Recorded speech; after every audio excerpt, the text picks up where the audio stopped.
Okay, so I hope all the resource persons are here, and welcome to the final session of the first day of the international webinar on mapping China's rise, conducted by the Department of Political Science, University of Kerala. We are pretty aware that the meteoric Chinese rise has substantially altered the political and economic landscape in South and Southeast Asia. Unlike many other regions of the world, South and Southeast Asian nations represent two common features. One, closer geographical proximity with China, and two, the existence of weak state institutions. These features make these nations more vulnerable to Chinese diplomatic maneuvers. India may be an exception, but still its military and economic position is weaker than that of China. So in this session, we are going to discuss China vis-a-vis South Asia and Southeast Asia. We have an illustrious galaxy of scholars to introspect and make regional assessments on Chinese rise and its impact on regional power balance. So first of all, I would love to invite Dr. Vignesh Ram, the Division Head, Political Risk and Intelligence Service Management, Covins Network, Bangalore, to make his presentation. Over to you, Dr. Vignesh. Thank you. Thank you so much for the kind introduction. I'll just share my screen, just take a brief moment, and then I'll just start my presentation.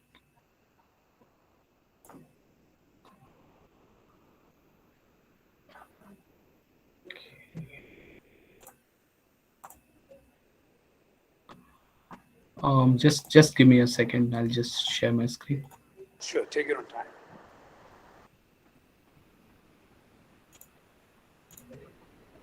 Just a reminder that our time for presentation is 10 to 12 minutes. In 10 minutes, there will be I'm sorry, a reminder.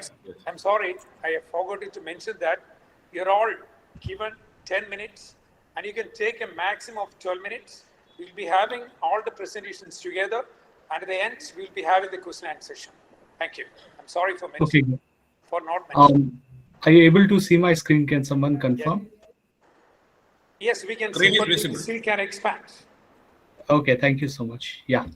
So thank you so much to the chair and to Professor Josukutty, who has been very encouraging for a very long time, inviting me to speak on Southeast Asia in most of his conferences. So thank you so much for inviting me once again to speak on China and Southeast Asia. Before I start out, in fact, today my introduction is surprisingly not going to focus on Southeast Asia, the introduction part of it. In fact, it is going to reflect on a trend which we have been seeing throughout South and Southeast Asia. In 2018, we all know the fiasco which happened in Sri Lanka, where the China-funded Hambantota port was handed over back to the Chinese company, along with 15,000 acres of land and on a 99-year lease. And this, along with another trend, where there were allegations from Sri Lanka's then opposition party, then ruling party, that China, through its subsidiary companies, was funding the now president in power by funding his campaign and his politics. So this is actually a continuing trend, if we see, and no more than Southeast Asia is actually a region where we can see this trend actually continuing. And without further ado, we see that this trend has been reflecting in none other than the mainland Southeast Asian countries. And a good example of that is in Cambodia, where we see that the political party, which has been in power without any opposition, has a lot of funding from China. New infrastructure projects have been funded by China, including the airport in this capital.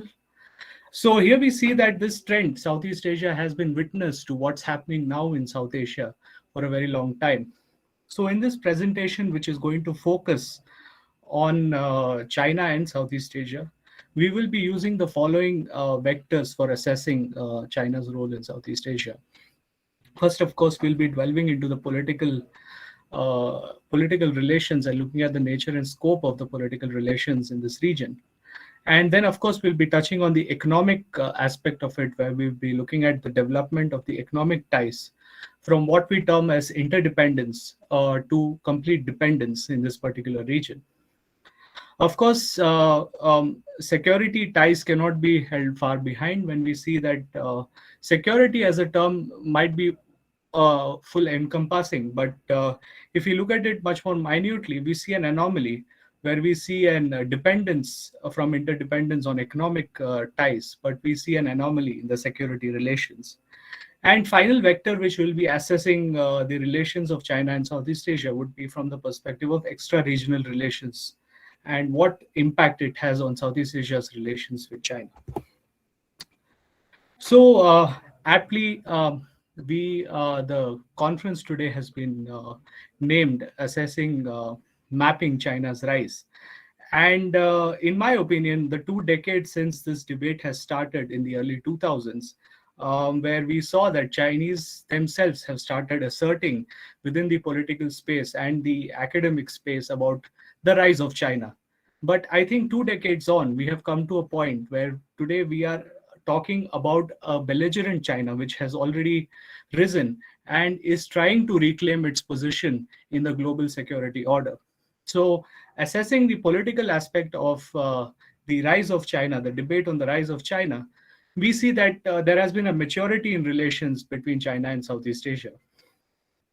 In certain sense, we see that there has been an acceptance of China's political prowess, whether it's in terms of reciprocating to China's position in the global order or in the order within Asia, where we see China has been accommodated in many of the political groupings which are there.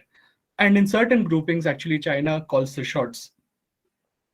We see a multi-pronged political engagement where we see that the Southeast Asian canvas involves a multitude of actors in the political space. But at the same time, we see that these countries have tried to also balance China in a certain sense.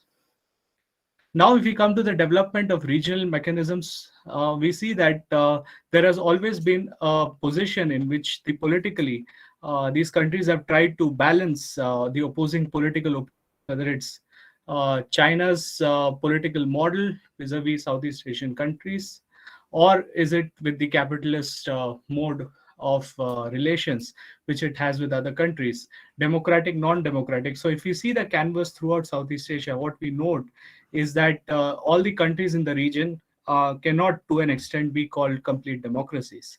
Hence, there is always this challenge in terms of politically classifying on which side and how do the relations with other countries actually denote China's relations or the political acceptance of China as a major power. Now, coming to the economic side, this has seen an exponential rise in terms of China's position within the Southeast Asian ambit. As I had noted in the opening slide, I characterize the economic relations and the rise of China in this context, in the economic sense, to be a journey from interdependence to dependence. Now, of course, are in the international relations theory space, much of the neoliberal positions argue that interdependence does not lead to conflict. But in a multipolar setting, if we can place the position of complex interdependence, which has been developed due to increasing trade, we can also note that when there is an asymmetry or disparity between most of the major powers who are interacting in this space, that interdependence can also turn to dependence, which can also later lead to conflict. A food for thought for us to think about in the later time. Now, in the economic space, there has also been one more challenge, and that is the internal ASEAN trade imbalance. And this has given inroads to China to actually tap into certain countries. So if we see between the actual geographical delimitation within Southeast Asia, we see that there is the maritime and then there's the mainland Southeast Asian countries. The maritime Southeast Asian countries, of course, as everybody knows, were the original countries which formed the ASEAN grouping. And they were more developed economies open to the Western economic system during the Cold War. Whereas the mainland Southeast Asian countries, barring Thailand, were more or less closed. And if you see the Indochina countries, or we see the other countries such as Myanmar, which were insular, we see that they had with the communist system of development. So we see that after the Cold War ended, this internal ASEAN trade imbalance was very hard to bridge. And in a sense, China filled that vacuum after the end of the Cold War. And in the economic space, of course, one other aspect which we see is also China's geo-economic policies and patterns, whether it's arm twisting countries into accepting China's presence or China's claims in areas such as South China Sea, or we see that um, dumping in many of the countries, for instance, of Chinese goods. So we see that, or unfair free trade agreements, we see that geo-economic policy and patterns have also contributed to asserting the point that interdependence is now turned to dependence. And of course, when we come to the extra-regional relations and the aspect of those ties, what we do also realize is that the changing regional power dependencies also have played a major role in terms of shaping extra-regional relations. Now, for instance, if you see China's changing relations with other powers, it has had definitely an impact on Southeast Asia, whether it's with China's changing relations with the United States, which, of course, from the Cold War has been having key implications for Southeast Asian countries. But at the same time, now Southeast Asian countries, as we see further with the next slide, in the Indo-Pacific context, they have been again come to a point where they do not agree on the conceptualization or their tone between going for their economic ties and relations or going for their own political interests. And of course, one of the other major factors with extra-regional relations has been multilateral level and balance of power politics, which is seen in their multilateral forums as well. Though ASEAN and the Southeast Asian identity has been to accommodate all major powers so there is no conflict, and what was rightfully termed as omni-enmeshment as a policy by some of the scholars in Southeast Asian studies. But at the same time, we see that that scenario is also changing. And finally, coming on to assessing the decades of the debate since China's rise, we see that security has become an uneasy accommodation for most of the countries. They know that China's rise is no more just a debate, but it's a reality which is seen played out multiple times in multiple conflicts which are there in its own neighborhood. And the continuing dispute, South China Sea is one. The East China Sea also has a spillover effect on Southeast Asia.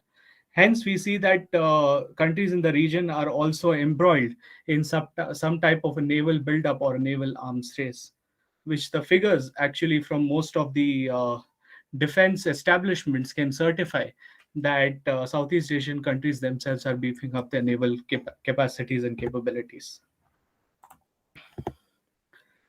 So where do we place it in the current context after classifying China's rise? We've mapped China's rise vis-a-vis Southeast Asia. Now, how do we place this in the Indo-Pacific era, as we call it, as in the current context? If you look at it domestically, we see that the opinions on China are divided, the dependencies are divided. More or less countries... Possible for you to add this? I'm sorry? Please wind up in 2 minutes. Yes, surely. This is my last slide. Please wind up your rest of the section. Yes, thank you. So when we look at the divided dependencies on China, we see that countries are split in terms of their positioning, whether it's Cambodia taking the side of China or other countries which are indebted to China taking the position, or other countries balancing off in terms of the favor of the regional position. We see that not only are they divided on China, but they also have divided opinions on the Indo-Pacific and the alternative regional security order. This works for the benefit of China. Now, second, in the regional context, we see that the ASEAN, which is a representative of these countries, we see that ASEAN's influence is fading in asserting its influence over internal and extra-regional power balance. This includes its weakening because of its interdependence with China, or dependence with China in this context. And ASEAN centrality, a major component of the regional relations, we see that it is gradually shifting and giving edge to China. This and RCEP is a good example. RCEP and its negotiations are a good example of how China was able to wield its influence in this regional setting. And of course, in the international context, we see that the complexity of the Indo-Pacific has opened up an alternative approach to regional geopolitics, whether it's vis-a-vis China and the United States impacting Southeast Asia, or we see that how Southeast Asian countries themselves are confused where to align with. So finally, concluding with my observations for this presentation, I would say that there is a peculiar economic dependency on China, whereas the net security provider, the United States, for this region, we see that there is a dilemma here in terms of security and economics. And of course, as most of the speakers also in the previous presentation spoke about, the vital link to supply chains has to be found out to offset this economic influence and dependence. And India and other countries, or like the supply chain resiliency initiative through the Quad, could be one great example of that. And of course, the uncertain position in the regional security environment, and where does Southeast Asia figure, is something that is a question that I leave open to this audience. So thank you so much for providing me this opportunity, and that's all from my side for this. Thank you.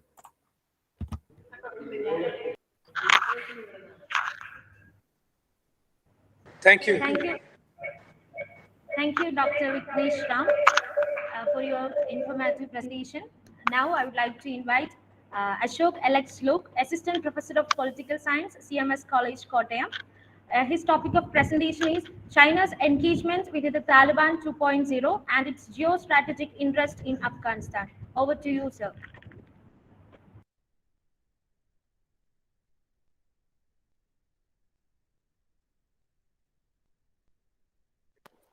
Can you hear me?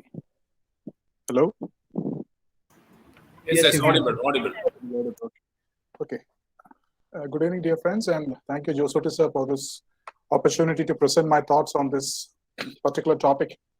In the last August 15th, when the Taliban walked into the streets of Kabul, I think the entire world was shocked, because after 20 years of US engagement, they withdrew back.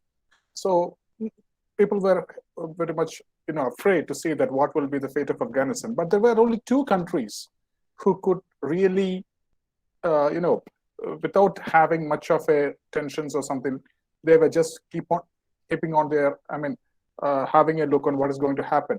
In fact, they were welcoming the Taliban's return to Afghanistan. And those two countries are none other than China and Pakistan.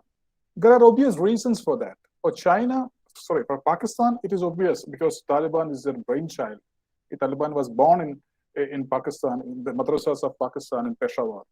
But in the case of China, it did not have any relations with Taliban 1.0 in the first Taliban regime. But now it is trying to warm up its relations with the Taliban. And there are many, geostrategic and geo-economic reasons for that. So I would like to, share my thoughts with you regarding to this topic by sharing my presentation. Just a moment, please.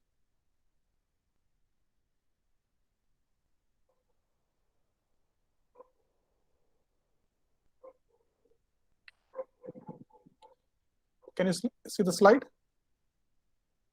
Yes, sir. Okay. So responses from China and Pakistan on Taliban's capture of power. So on August 15th, as I said, when most of the world was shocked, when the United States were just walking away, when most of the Western countries were shutting off their diplomatic missions in Kabul, the Chinese embassy was functioning on. And the two reactions with regarding from China and Pakistan with regarding to the Afghanistan, the coming of Taliban, was that in case of China, it was that China stands ready to continue, the official position of China stands ready to continue to develop good neighborliness and friendly cooperation with Afghanistan and play a constructive role in Afghanistan's peace and reconstruction. This was the comment from the Chinese Foreign Ministry. In the case of Pakistan, the statement came from Mr. Imran Khan, who says that Afghans have broken the shackles of slavery.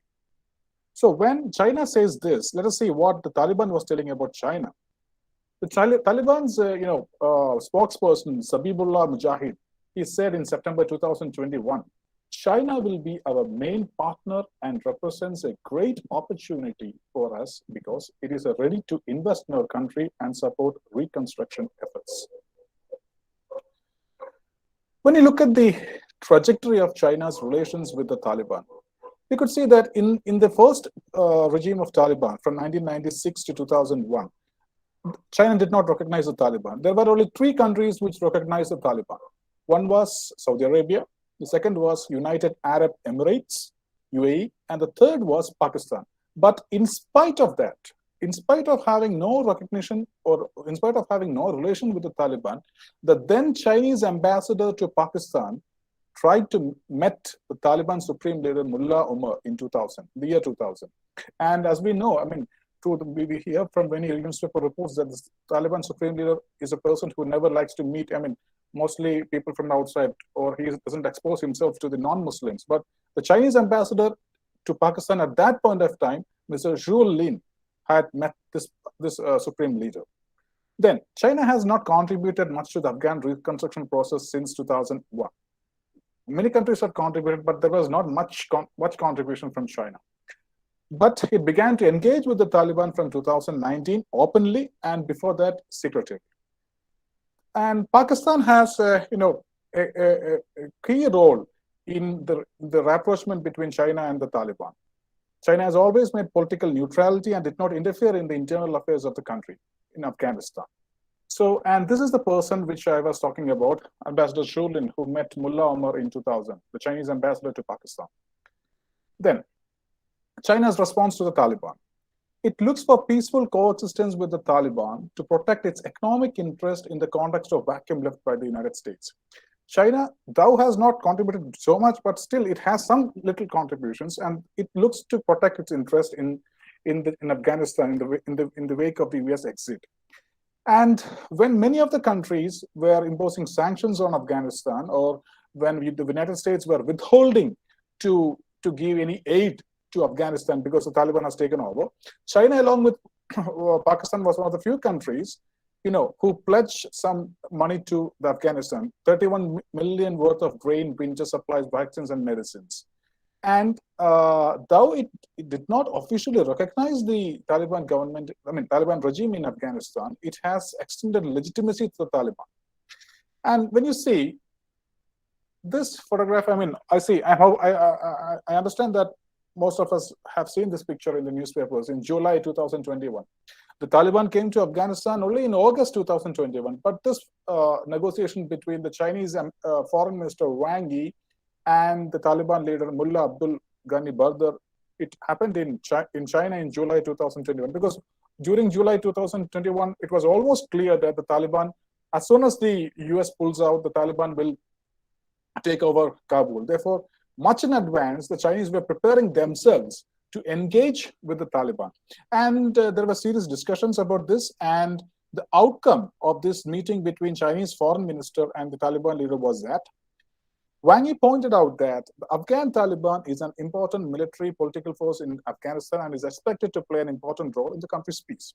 The second and the third point are very important. Wang Yi stressed that the East Turkestan Islamic Movement, the ETIM, for China, they have some issues in their western border Xinjiang province, where the ETIM militants, or the ETIM Islamic group, are trying to establish a separate state, the Uyghur Muslims. So therefore, for several years, they have been supported by many extremist elements from Afghanistan. They train them, this ETIM people go and train themselves in Afghanistan, they find weapons and all those things, they get it from there. So the Chinese foreign minister was very specific to convey its message to the Mullah Bardar, as saying that in no condition should Taliban protect or aid the East Turkestan Islamic movement. That was their condition for the Taliban. And in turn, what Taliban has said, the Afghan Taliban in turn assured that it will never allow any force to use the Afghan territory to engage in acts detrimental to China. So this was a trade-off between the Taliban and China, where the Taliban decided to keep mum on China's treatment on the Uyghur Muslims and also on the East Turkestan Islamic movement. So you can see the map here now, the Xinjiang and the Uyghur Muslims. You can see the small image on the left side, Afghanistan. That is a Wakhan corridor. China has a small border with Afghanistan, which is around 50 to 55 kilometers. That is a Wakhan corridor. And this Wakhan corridor many times the militants and the other extremist elements are using this corridor to coming to Afghanistan to train themselves and to get back to China and to create unrest in the Xinjiang province. And you can see on the picture on the right side, you can see that the international, people are calling to China to stop the genocide in Uyghur. Okay, and you can see the other things. You can see the images of some of the Chinese who have joined the ISS. So there is in Afghanistan, recently, there are, not recently, but for some years, the Islamic State of Khorasan has gained prominence. And now they are in fight with Taliban. So the ETIM people, the terrorists are actually, they have gone to the Islamic State of Iraq and Syria, got trained themselves, and they have come back and they have said that they would split blood in the streets of, Xinjiang. So, these are all the things which the China worries, actually. So when they see that the Taliban is taking over, they're making to ensure that the Afghan territory is not being used for anti-China activities, particularly relating to Xinjiang province.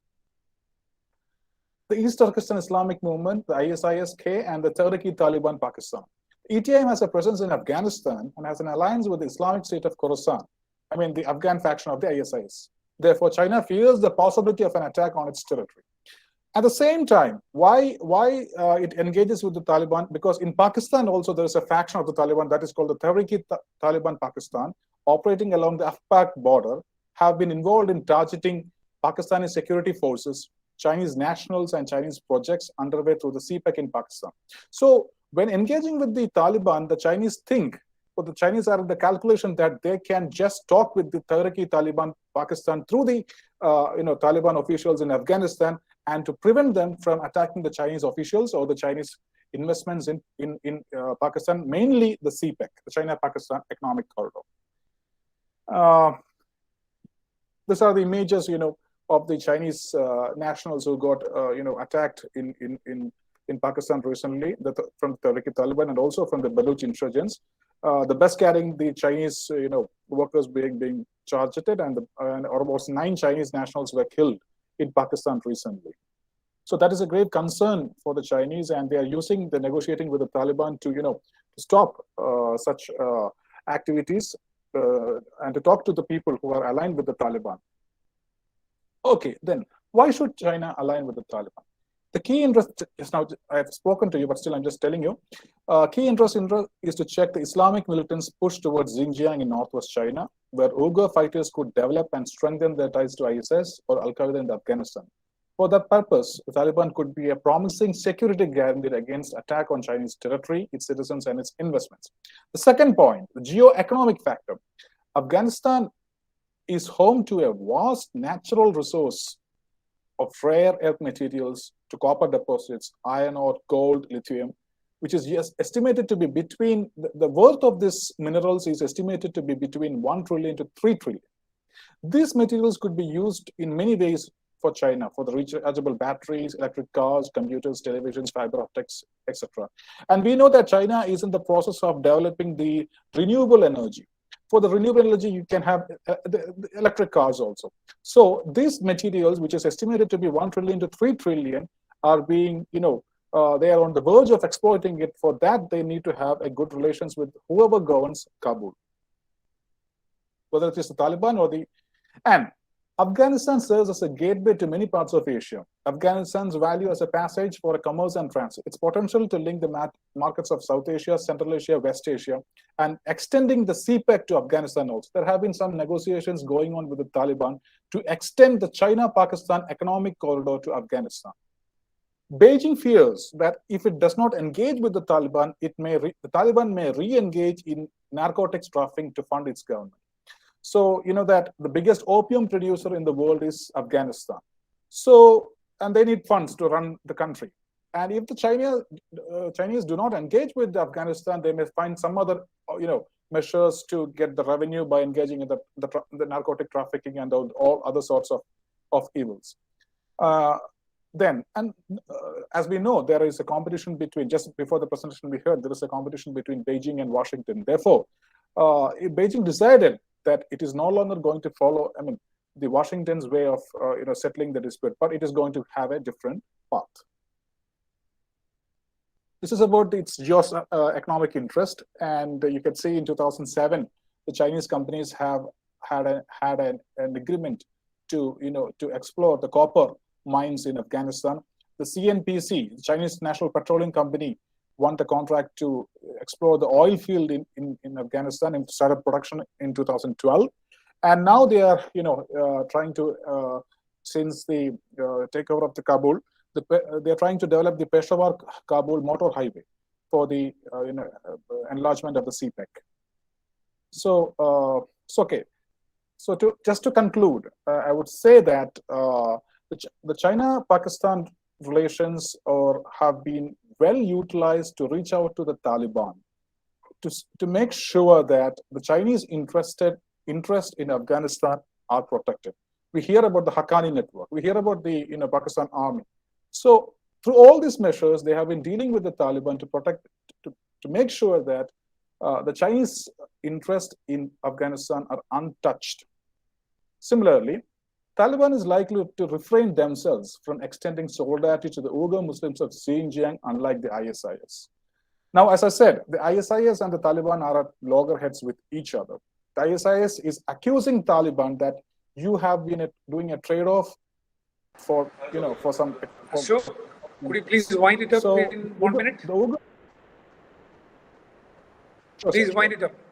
Sure, sir.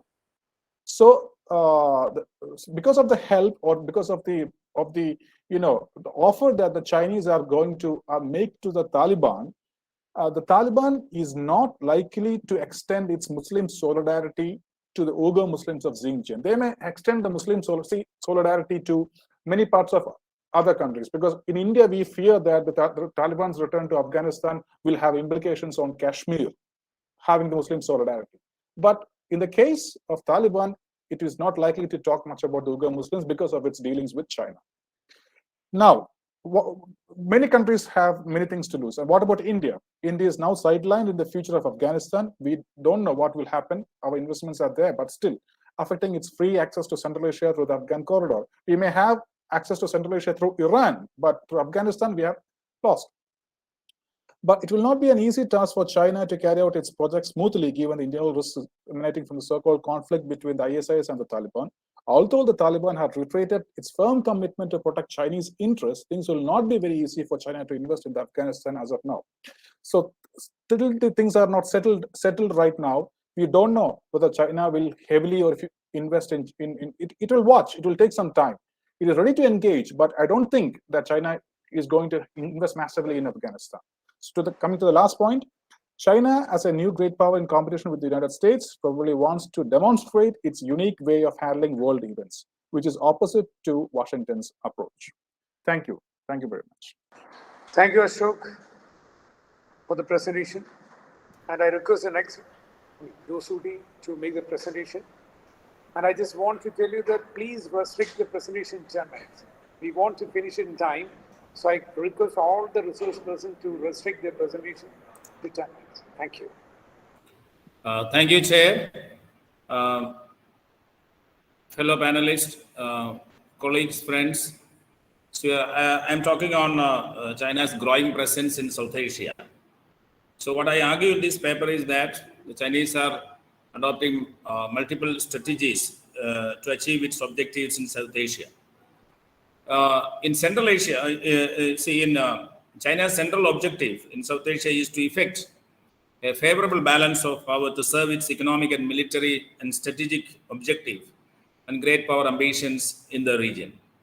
So, it adopts both realistic and means of liberal economic globalization to achieve its objectives. And with these initial remarks, I would just dwell upon some of the important aspects which I consider significant in this discussion related to the growing presence of China in South Asia. So, the South Asia region is quite significant in terms of its population. It has more than the population of China. It has nearly 2 million people. that adjoins China geographically and has some of the world's most dynamic economies. At the same time, it is one of the least developed region in the world. It has two, hostile nuclear weapon states. So that creates a kind of complex compound situation geopolitically. And this region is further compounded by the fact that it has internal cleavages, most notably the multi-generational conflict between India and, Pakistan, as well as the ongoing conflict in Afghanistan. So this dynamics of conflict, hostility, underdevelopment, cultural ties makes it a very unique region.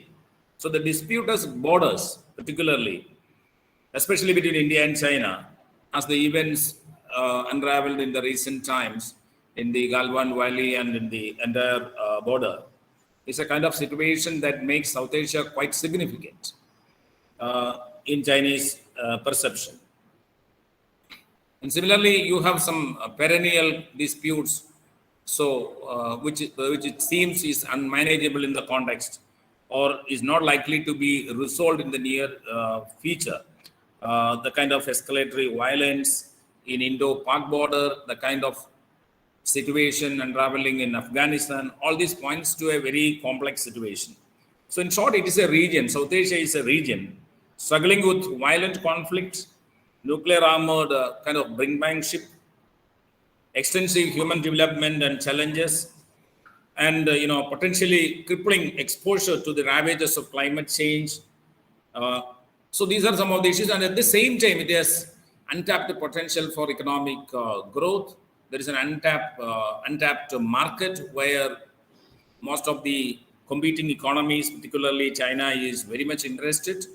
So Chinese economic assistance, infrastructural developments, etc., have immense scope.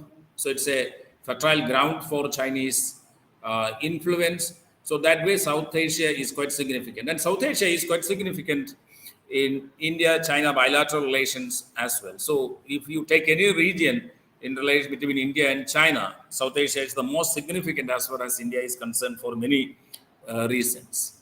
So this region, if it is fundamental to Indian influence, so how India would grow beyond its borders or grow beyond South Asia depends on how influential India is in South Asia. Similarly, India is the major country that is capable of challenging the United States, challenging Chinese. So, and this challenge to China, this containment of China, if India is a partner to that, has to take place from South Asia. But if you look at the situation, so it makes a very, very important space for China-India competition. So that makes it a very strategic site to both India and China. And that is what it makes it very important for China, in the sense that if at all China wants to become a real superpower, it has to establish its, kind of supremacy in South Asia, despite India's leverages or traditional or conventional leverages. And as I said, Chinese approach to South Asia is very cautious, is very diplomatic, at the same time very assertive. So that is what makes it quite significant. As I pointed out, this is a very, very significant region for Chinese influence, Chinese growth. If you look at it, you see, geographically, China has been a regional heavyweight for many reasons, historically and culturally. It is neighbor to 5 of the 8 South Asian countries that make up South Asia.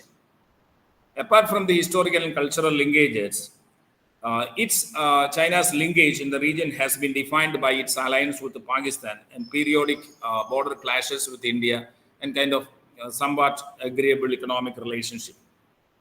Now, given this background, how South Asia is quite significant to China's rise, to India's rise, and a peaceful relationship between India and China, there are 4 major drivers of China's approach and policy towards South Asia, or how China views its engagement depends on 4 major motivations.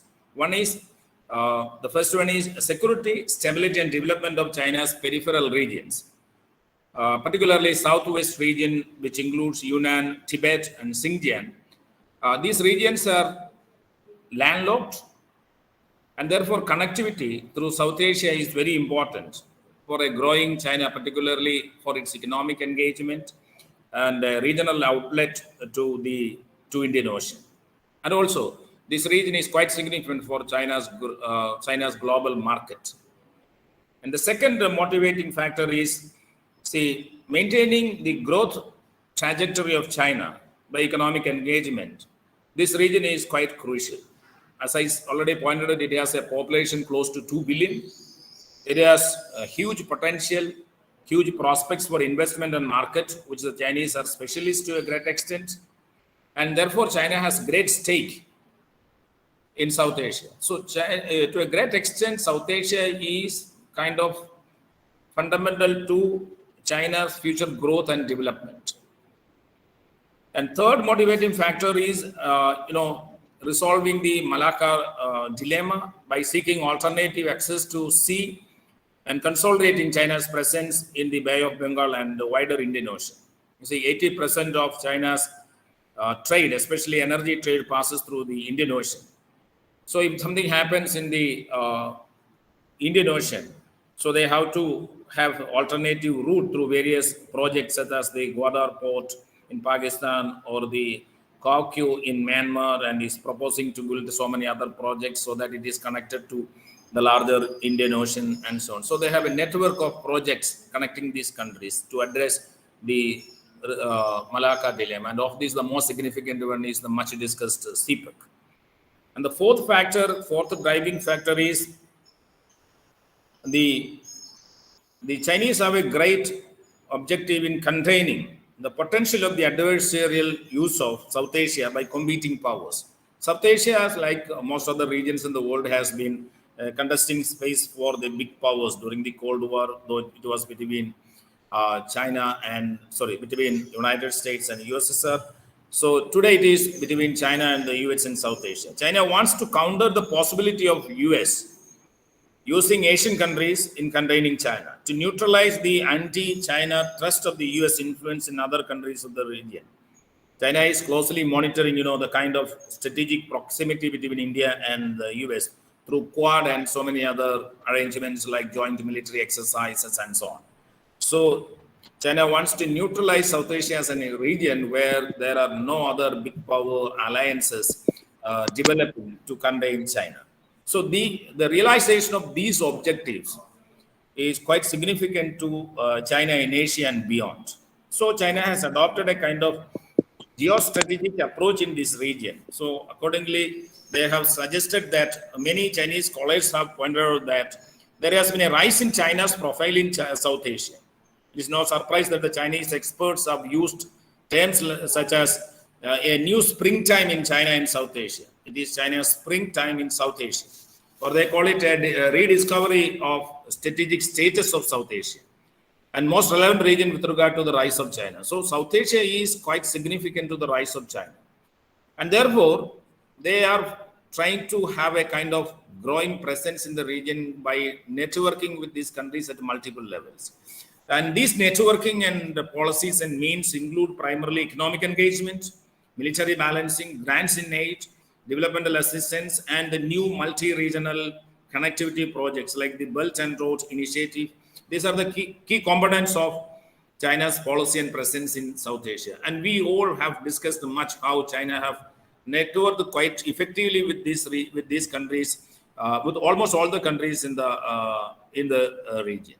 And that is how they have been connecting to these countries. So to secure a favorable balance of power, they have kind of adopted the string of pearls strategy under which it promotes Pakistan as a regional balance, and it effectively engages other small power regional states, mainly Nepal, we know all India's neighbors, Bangladesh, Sri Lanka, Maldives, and so on, with the objective of boxing India so that it cannot step out of South Asia and challenge China's primacy in the Asian region at large. So they have a policy of keeping the hostility between South Asian countries alive, particularly between India and Pakistan, and engaging in a kind of hard balancing, which would turn out to be in favor of China. Similar game is being played in Afghanistan as well.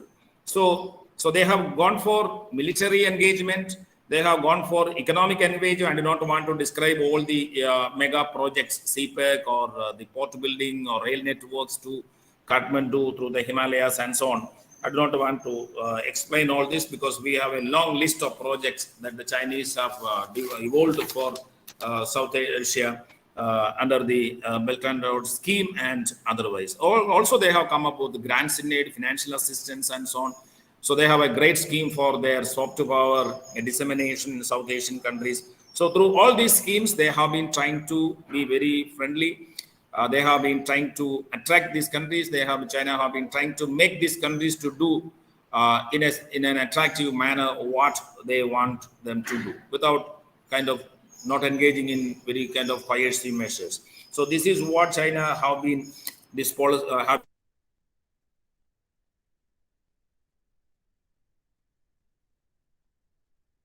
So please unmute your mic.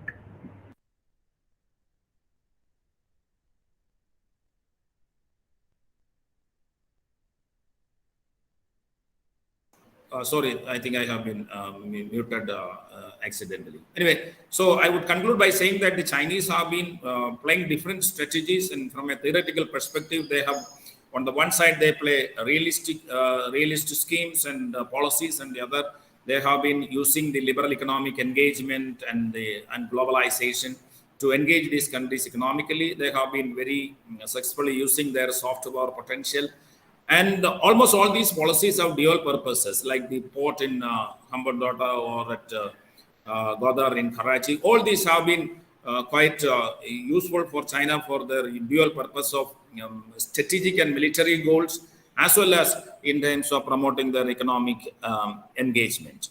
So this is the way that they have been, Chinese have been trying to pocket in this region into their sphere of influence, which is going to be a kind of important threat to India. Of course, India has been adopting its own policy of neighborhood policy, grants in aid, etc., to counter the Chinese leverage, and we have been aligning with the United States in South Asia and beyond the region. So this region is going to be of great potential for China's rise, and at the same time, it is a potential spot for conflict. It is fast emerging as one of the hot spots in international politics because of the tug of war between China and India. With this note, I conclude. Thank you. Thank you so much, sir, for your informative and wonderful presentation. Now I would like to invite Saumalia Ghosh, Assistant Professor, Beldanga, Murshidabad. His topic of presentation is Emergence of China as a Global Power and Indo-Nepal Bilateral Relationship, Changing Power Politics in South Asia. Over to you, sir. Thanks to the chair, Professor Girish Kumar sir, and thanks to the Department of Political Science, University of Kerala, for giving us the opportunity to present a paper. My paper is on the emergence of China as a global power and Indo-Nepal bilateral relationship, changing power politics in South Asia. A game of power politics in international relations is constantly changing. Predictions and counter-predictions by experts have provided some reflections of this changing nature of global politics.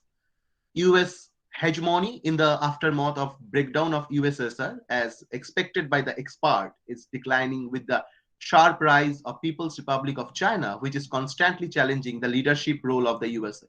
Emergence of China as a global power vis-a-vis USA has altered the regional calculations, which are becoming more complex day by day. As a region, South Asia is not outside of Chinese influence. China is expanding its political and economic arms in the region through its debt trap policy. India, which has exhibited itself as a dominant actor in this region, is now facing serious challenges from China. Indo-Nepal relationship, which has been erected on cultural, historical, and religious ties, is going through its most critical phase. The Treaty of Friendship 1950 between India and Nepal is losing its glory. India's taken for granted attitudes towards Nepal and recent changes in ideological and political atmosphere in both the countries have caused damages to this cordial bilateral relationship covertly. Within this tensed situation, entry of China has provided Nepal an advantageous position from which it can bargain with India. China's long-term investment and cultural exchange in Nepal is a matter of serious concern for India. China's hands of cooperation have opened new options for Nepal, which is creating tensions in Indo-Nepal relationship. The paper starts with a general introduction of Indo-Nepal relationship since the signing of Treaty of 50. After that, irritants in the bilateral relationship will be analyzed, keeping in mind recent changes from this emergence of China as an alternative player in South Asia and its influence on Indo-Nepal relationship will be explored from geostrategic and geopolitical perspectives. This paper will end with the discussion on feasible option which India may use to counter growing Chinese influence in South Asia to maintain its advantageous position with its trusted friend Nepal. Now, we know that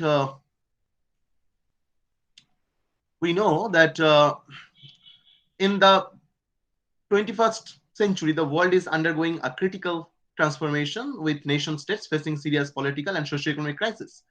As the discipline of international relations was evolving, the rigid interpretation of power slowly started to change. In less than 7 decades since its founding in 1949, China has transformed itself from an isolated and impoverished country to one that sits permanently on the United Nations Security Council, wields nuclear weapons, and possesses the world's second largest economy. If China's economy and military capabilities continue to grow, perhaps eventually matching or overtaking those of United States. Now, in my this analysis, I have used the Joseph Nye concept of smart power, the ability to skillfully combine hard and soft power for the development of integrated strategies is called a smart power. In other words, the smart power is the capacity of an actor to combine elements of hard power and soft power in ways that the actor's goals are advanced effectively and efficiently. Soft power alone may not be sufficient, but its relative strategic importance compared to hard power will continue to increase. Smart power advocates need to articulate the advantage of hard power, such as strong military, in combination with investing in alliances, partnership, and institution.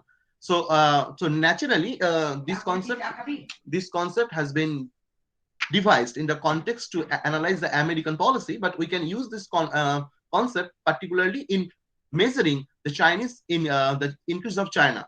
Now, beginning in late 2003, Chinese political leaders and eminent scholars began promotion of the notion of peaceful rise as the development road and strategic choice for China in the decades. Now, what it means? It means a new path for China's peaceful rise, and particularly Chinese Zheng Baizhen, former vice president of Central Party School, he said, in the 25 years since the inception of its reform and opening up, China has blazed a new strategic path that not only suits its national condition, but also conforms to the tide of the times. This new strategic path is China's peaceful rise through independently building socialism with Chinese characteristics while participating in rather than detaching from economic globalization. Now, as we know that 21st century is being called an Asian century, particularly India and China. The both are emerging as the leader of this particularly. So due to its, now what is the geostrategic importance of South Asia? Due to its strategic location and natural wealth, the region has acquired a very important position from a strategic point of view. External powers such as China and US, to increase their economic stakes, seeks to engage South Asian countries with respect to security and energy issues in West and Central Asia, the Indian Ocean, and Southeast Asia. China's South Asia policy has always been guided by the strategic and security considerations, particularly by the risks of interference by some external power. China's relations with these South Asian countries become part of our indirect approach in dealing with India, which Beijing continue to see as a major challenge, particularly after evolving strategic ties between Washington and New Delhi in latter part of 2005. Now, India-Nepal relationship in the context of growing importance of China. Located between two Asian giants, India and China, Nepal is a landlocked country in South Asia. It shares a long open border with India on 3 sides and China on the north. The founder of the modern Nepal, King Prithvinarayan Shah, had termed Nepal geography as a yum between two boulders. While Nepal ties with India have long been marked by age-old people-to-people, socio-cultural and economic relations, its relation with China have been based on regional balancing in terms of territorial security. Nepal moved closer to China, in particular during strained ties with India in 1975, 89, 2015. Now, India-Nepal shares not only an open common border, but also more or less the history, religion, language, races, deep-rooted people-to-people contacts of kingship and culture. The linkages gives the value and importance to the bilateral relations of both the countries. Now, due to the paucity of time, I will just focus on the main context. Particularly, we know that there are several areas in which in which India and Nepal has contributed, particularly the high-level exchanges, defense cooperation, connectivity and development partnership, water resource cooperation, energy cooperation, education, investment in education, cultural contact, and people-to-people contact. These are the areas where India has involved. India has and Nepal has engaged, has involved themselves in a large way. But the question is how China is influencing the is continuously try to hamper this this cordial relationship between India and Nepal. China and Nepal have agreed to intensify implementation of memorandum of understanding on cooperation under the BRI, Belt and Road Initiative, to enhance connectivity, which includes port, roads, railway, aviation, communication in the framework of the Trans-Himalayan Multi-Dimensional 18 Connectivity Network. The Chinese railway can help enhance Nepal's overall economic capacity, a need that both China and Nepal seems aware of, and which is amply reflected in the measures laid out in the joint communique issued during 24 Oli's visit to China in June to 2020. Even without the rail connectivity and the Belt and Road Initiative, China-Nepal engagement has strengthened in sectors such as hydropower, aviation, tourism, telecommunication, people-to-people relations, cultural exchange, political exchange, industry, and other technology also. Now the question is, in this context, what we can see that China, and particularly we can imagine during the rule of the Communist Party in Nepal, particularly the ideological proximity between the Communist Party of China and the communist section of the Nepal, it has been increased. And we know during the regime of KP Oli's party, particularly there is serious strain in the Indo-Nepal relations, and particularly some has it has been predicted that China has been acted in this context as a player to take some advantage of this strained relationship between India and Nepal. Now, coming to the conclusion part, I will suggest that the message is very clear. Nepal remains India's client state, will not be helpful to aim of working towards a higher level of cooperation. India must have to India must have to sacrifice, or must have to leave its big brother attitudes. India must formulate an integrated approach towards Nepal to reflect the current reality. India must introduce new economic development and infrastructure initiatives with Nepal that will not only bring the real benefit to Nepali citizens, but also address the vulnerability that will emerge in Nepal as the country engage with the China. And particularly what PM Modi's, particularly the happy Nepal and prosperous Nepal, this dictum should be achieved in reality. Apart from this, particularly we can say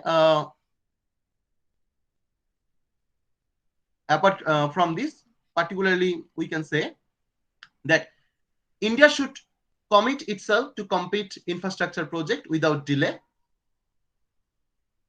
With the growing Chinese power, Nepal's significance has only increased further. A stable and secure Nepal is necessary, as it is of immense strategic and economic relevance for India's security. So my conclusion is that India cannot mean it is not possible for India to lose Nepal, as its relationship with Bangladesh is already dwindling. And particularly, there is a huge reaction against India's moves in the civil society of Bangladesh, and similar kind of pattern we are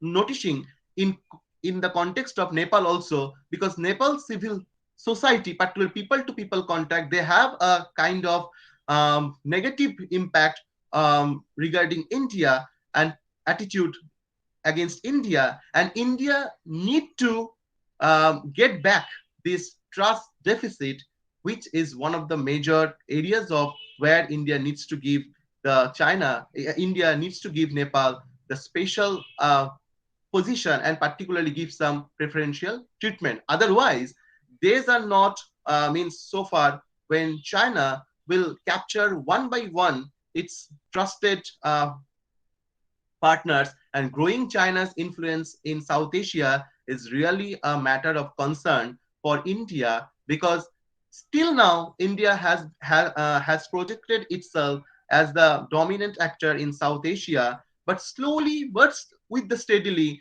but China, with its pragmatic use of its smart power diplomacy, particularly the combination of the hard and soft power, wherever it is required, China is making inroads into South Asia very quickly, and that's a problem for India. Thank you, sir. Thank you so much, sir, for your wonderful presentation. Now I would like to invite Ajnas AM, MPhil Scholar, Department of Political Science, University of Kerala, to present on the topic, Understanding the Relevance of CPEC and its Implications for South Asia. Over to you, Ajnas.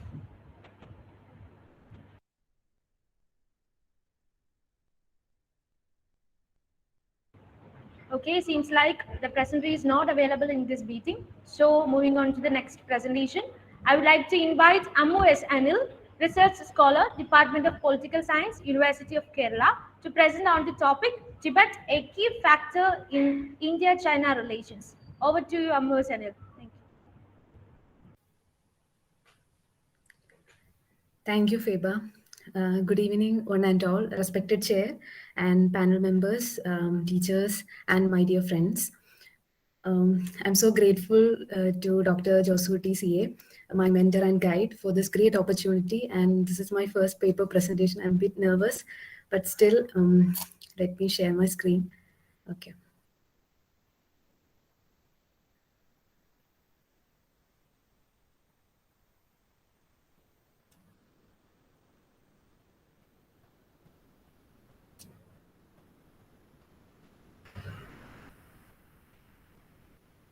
Is it visible? Yes, it's visible. Okay. So the topic for discussion is Tibet, a key factor in India-China relations from a realist perspective.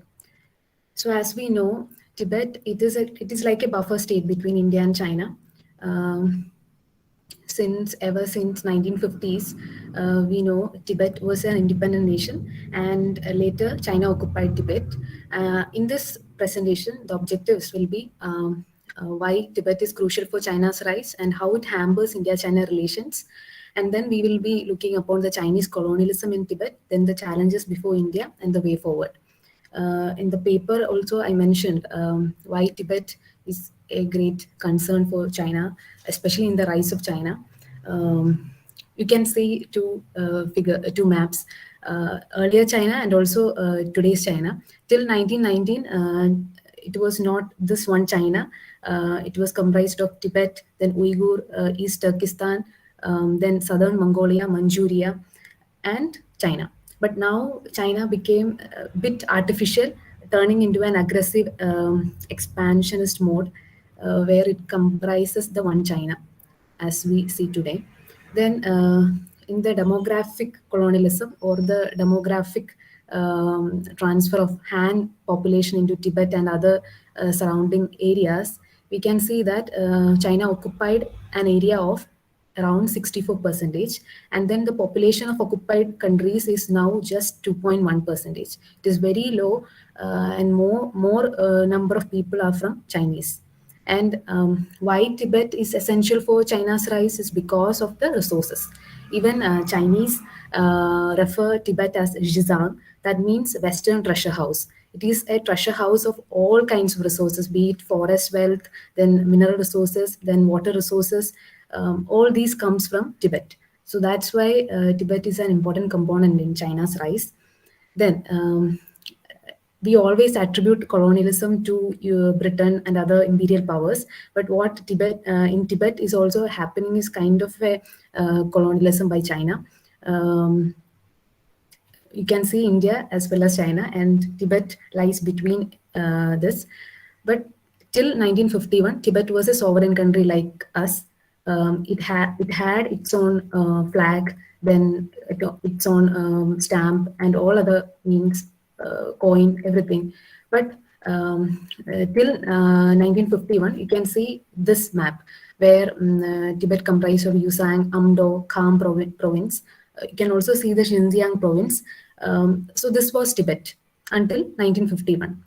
Since 1951, there happened a colonial reorganization. That means even it became Tibet Autonomous Region, that is TAR, and then Kham and Amdo. That regions also merged together into Yunnan, Sichuan, Gansu, Qinghai. Then you can also see the Xinjiang province, where the Uyghur Muslims, which is the most persecuted minorities like Rohingyas in current times. Then coming to the new Tibet, then what happened to the Tibet after 1950s or 1960s, after the occupation of China? You can see a series of exploitation. There occurred 7 decades of occupation, around 70 years. They're doing so many infrastructure works, roads, railways, airports, on the name of development. It's not only for civilian purposes, it's also for the military infrastructure. Then military infrastructure is there. Then Tibetan resistance is also there. Tibetans are not at all happy under the Chinese occupation, but these resistance are also crushed by the Chinese. Then the religious and political controls, even they don't have any religious rights, as most of the Tibetans are Buddhist, but their practices are controlled, and also most of the rights are forbidden. Everything has been stated on the name of economic development. So that is the worst part. Then population transfer, as we stated earlier, the demographic colonialism is happening. Most of the people are Han community, which got mixed with the Tibetans. And another feature is the digital surveillance. Digital surveillance, everything is under a CCTV coverage. All the Tibetans under the watch of Chinese government. So that is another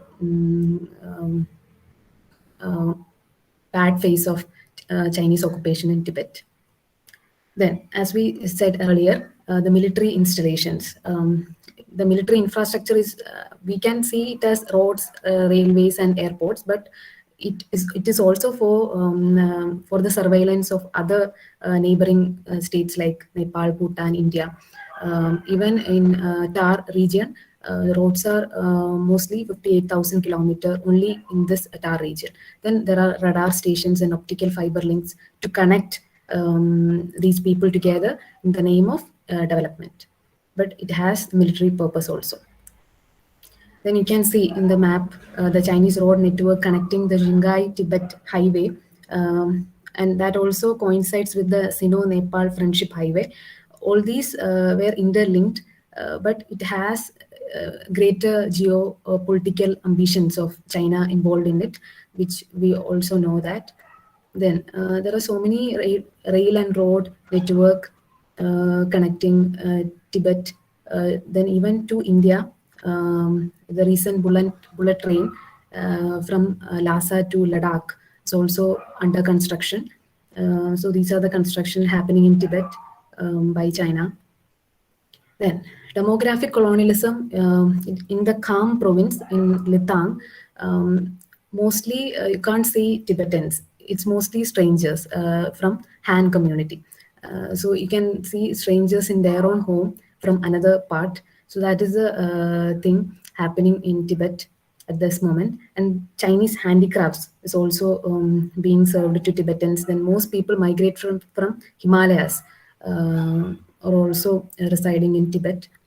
Then Chinese food, language, everything got intermixed with Tibetans. And Tibetan food and Tibetan culture, Tibetan cuisine, everything getting vanished day by day.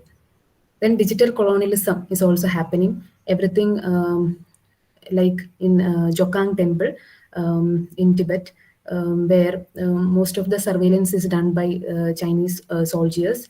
And even there is a conflict of interest between India and China. That is, we are training this Tibetan Special Frontier Force from the Tibetans itself, and the China is also training Tibetan militia. So there is a trust deficit in both of the side. Earlier, they had the freedom to express their anger, but now they're strictly suppressed under China. Then CCTV surveillance and facial recognition is also needed if you want to live in Tibet. Then there are so many unheard stories about Tibet. Around 153 Tibetans have committed self-immolation right now due to various protests against the Chinese government. And the China is also forcing the Tibetan nomads to migrate to newly made colonies so that they can also be kept under surveillance. So mass migration, nomadic relocation of their pastoral lands is also happening. Then another major contention between India and China is regarding the reincarnation of Dalai Lama. Dalai Lama is not only a spiritual figure for Tibetans, he is also a political figure for whole Tibetans across the world. So the reincarnation, the Rinpoche Chinese claim that already he has born, but Indians claim we have the one. So that is the major source of dispute. So these are the things should be addressed. Then exploitation of Tibetan environment. As we know, Tibet is known as the third pole of the world, where the origin of the various rivers takes place. So vast exploitation of Tibetan environment is taking place by Chinese. Deforestation, mining of the resources are taking place. Then Chinese water bomb in one place is happening, as Brahmachalani has stated in his book. Asia's new battleground is getting set in the mountain foothills because 30 dams, around 100 plus dams are getting constructed over the Yarlang Sangpo River. So this is a statistics where you can see the dangerousness of that things. That it is 3 times of gorgeous dam. That is the largest dam in the world, and one times of Pakranangal Dam, which is the largest dam in India, and 27 times larger than Tehri Dam, and 9 times larger than India's top 5 dams. So in all way, this hydropolitics act as a hydro hegemony also, where the China can take it as a diversion plan to create floods and also drought, as happened in Parichu flash floods in 2005 and recent Uttarakhand floods. It's also all happening in different times. So for the environmental security for South Asia, preserving Tibet is extremely important. So that is the one case. Then we can say that Tibet is always used by China as a launchpad against India. That we have seen in various occasions. They try to your presentation. Okay, they try to use Tibet as a political weapon. But as before concluding, what I would like to say that we have a Tibet policy, but rather than a Tibet policy, it should have more assertive and proactive policy regarding Tibet. As Suhasini Haidar has pointed out, that rather than using it as a strategic tool, what we should take the sentiments of Tibetans and we should give adequate relief to their woes. That is giving citizenship to them, because there is a cut-off date, 1987. After that, those Tibetans live in India, and India won't give citizenship. So such kind of restrictions and should be taken away. So always stop seeing them as a strategic tool, and also promote Tibetology. Tibetology means promote Tibetan studies, their religion, their culture, their cuisine. All this helps in better understanding Tibet as well as China in framing our Chinese policy. So that's all from my side. Thank you for your great patience. Thank you. Thank you, Amar Sanal, for your wonderful and informative presentation. And I would like to invite Godwin George, Department of Political Science, St. Joseph College, Bangalore, to present on the topic Chinese dominance in South Asia and its sustainability. Over to you, Godwin.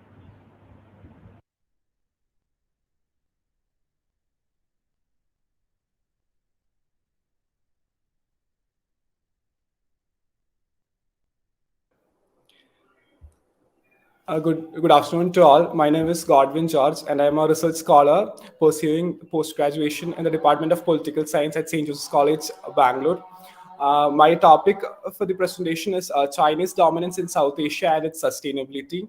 Now, I would like to thank all the organizing members, the chair, the esteemed professors in the panel, and all the various scholars from other universities and colleges for giving this opportunity also, and also for viewing this presentation. Now, coming to the introduction of my paper, many scholars have argued about the definition and the composition of the South Asian region, but its geopolitical importance has never been questioned. Now, different countries across the globe have tried to assert their dominance in the region, but have failed to do so in multiple spheres.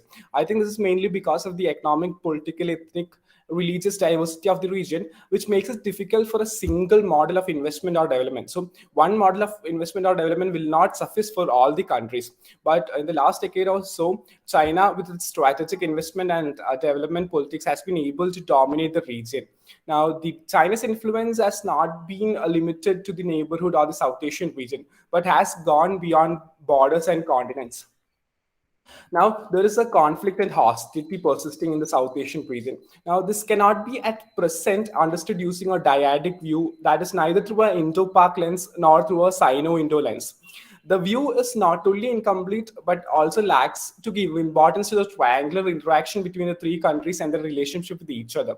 Now, the geopolitics and the unrest in this area can lead to a two-front war or a friction in the strategic chain of engagement.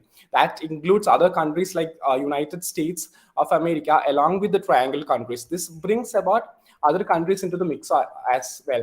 Now, the United States is concerned with the stability of the South Asian region and has identified the area as an epicenter of religious extremism and terrorism. So, as of now, the relationship between Washington and New Delhi has never been better, because United States supports India to counter Chinese domination in the region to balance the power equation. Now, China's rise has gone according to the plan of Beijing administration, but it faces serious challenges in holding its position and maintaining its superiority in the economic and the political sphere. The United States for years have held the position of the hegemon in the world order, and China is at present in a pole position to challenge the existing status quo, which could lead to a new world order. Now, during the course of my paper, I have tried to highlight the rise of China in South Asia and the various key factors that has led to it, the implication of Chinese domination for India, and the sustainability of the Chinese domination. Now, coming to the rise of China in South Asia, the political and economic influence of Chinese have been rising for the last decade, and this is because Chinese have moved from the financial and economic aid to a combination of political, economic, diplomatic, and strategic combination in most of the countries. Now, if you take a comprehensive study of the Chinese investments in Sri Lanka, Bangladesh, Nepal, and Maldives, it provides an understanding of the diversity of the Chinese projects and its effectiveness. Now, the most important thing is China has been instrumental in understanding and providing the needs of a country. Now, the West has not tended to do so, because China invests where the country needs its investment. Now, there has been various projects under the Chinese government, with the Belt and Road Initiative, previously known as the One Belt, One Road Initiative, which is set up on the Old Silk Road. Now, many scholars in the previous presentations have highlighted about the same. So the initiative has a twofold plan, a maritime Silk Road and a Silk Road economic belt.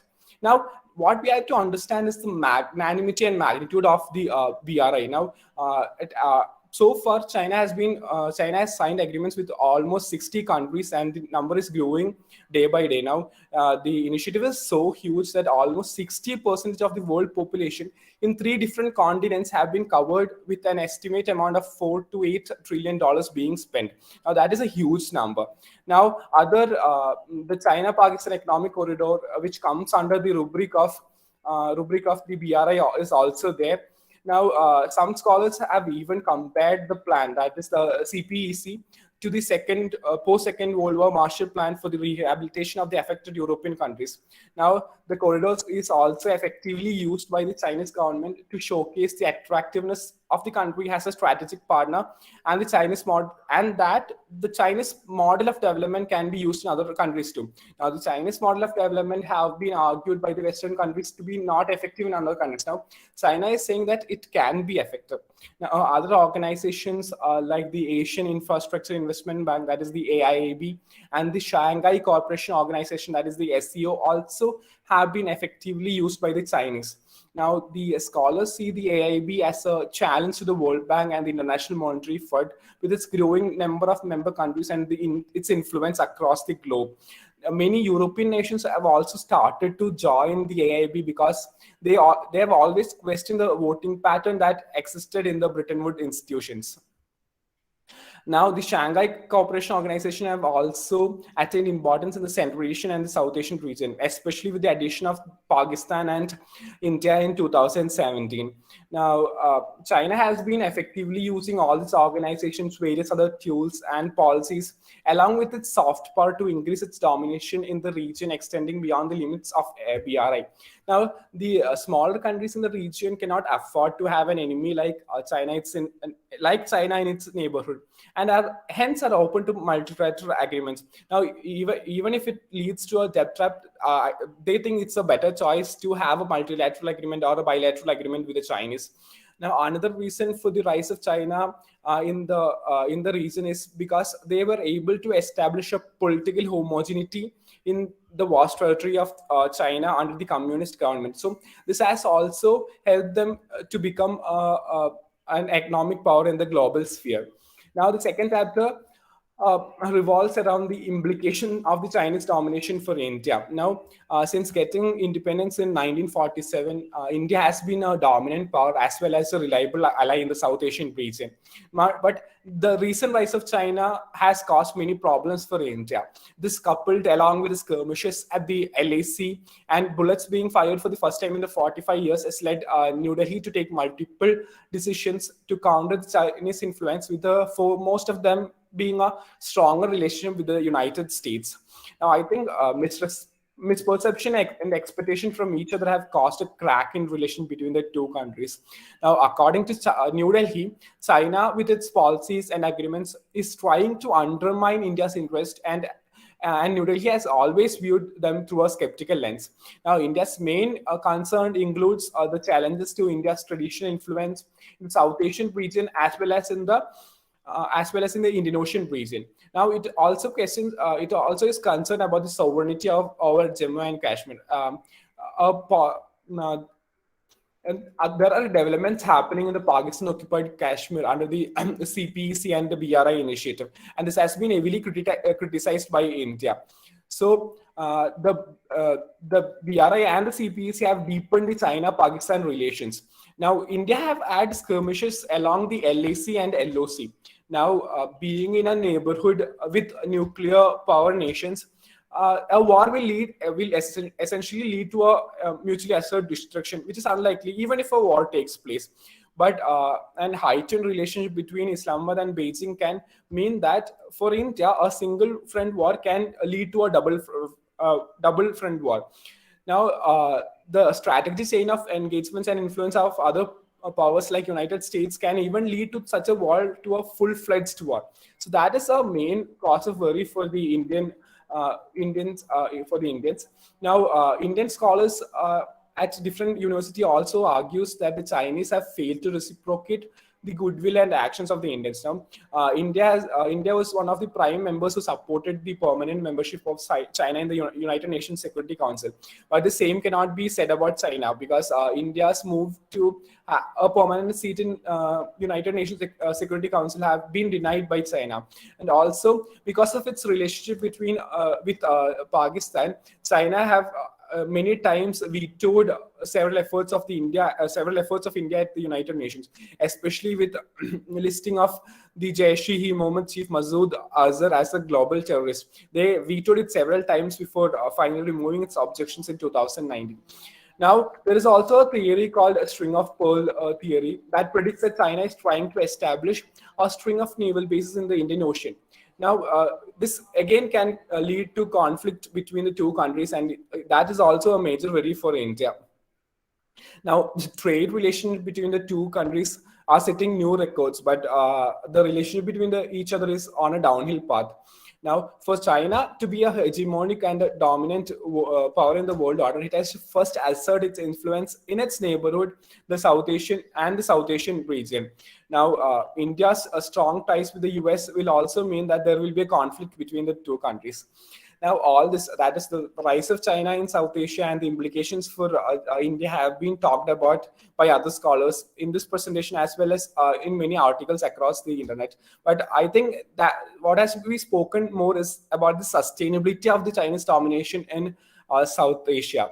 Now, the president of China, along with its government, have planned and executed the policies to make China a superpower in the political and the economic sphere.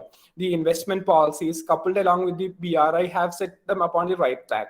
But Beijing has many challenges to overcome in its path. I think the two main challenges that China will have to face are, the first one is the US-China conflict and the race for dominance, and the second one is a declining population of China.